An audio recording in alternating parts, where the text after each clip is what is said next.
mid ka mid ah qoysaska ku nool magaalada Jowhar ee xarunta dowlad goboleedka Hirshabelle ayaa barnaamijka Shaashaha Keer ku wareejiyay qoysaskaasi caruurtooda dharka ay ku ciidi lahaayeen maalinta ciida. warbixinta warkan waxaa inoo faahfaahinaya wariyahayaga Cabdishakuur Cabdullaahi Axmed Cabdishakuur Shaasha.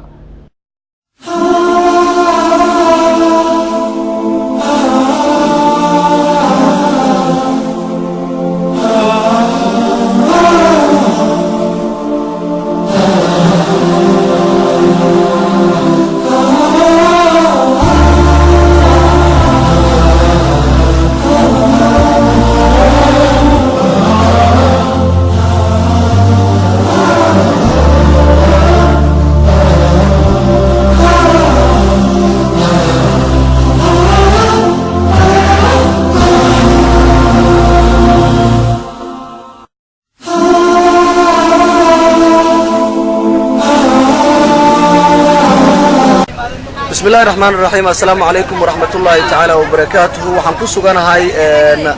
سوق لغو إيبي داركا مقالة جوهر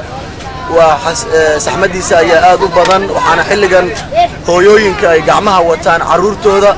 سيدو كلا أباياشا يقعمها وطان عرورتو دا سيغو إيبيان داركا عيد أي كو إيدي لهايين أنا وحان دعانتا سوق بتاع عرور أقوما وكنو المقالة جوهر عاصمة الدولة القبلية هيرشابيله kuwaas oo aabayaashooda uu horay u geeriyoodeen waxa kamid ah qoysaska agoonto aan soo waday qoyskan hadda aan ku cabirayay dharka ciida waxaana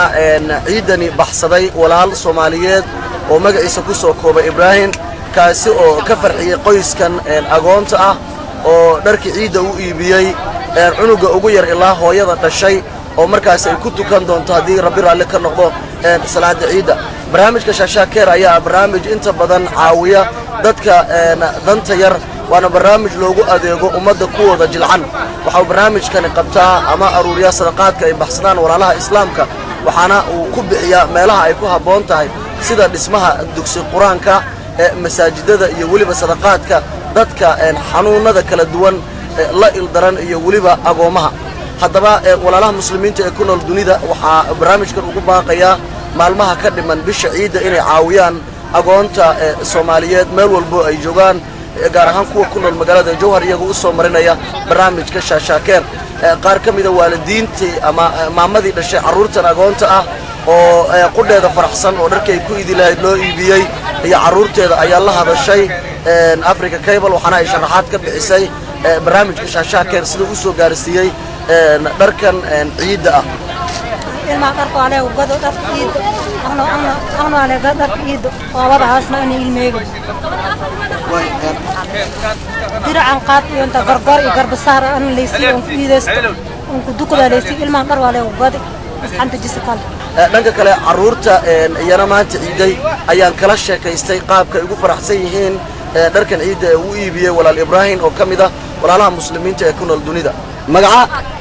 ay maxamed maxaa lagu gaday إيش كان مكويدة قروح مياه أي كان محاوي فلانة معك هذا من يا تو إن شاء الله يلا وده كنا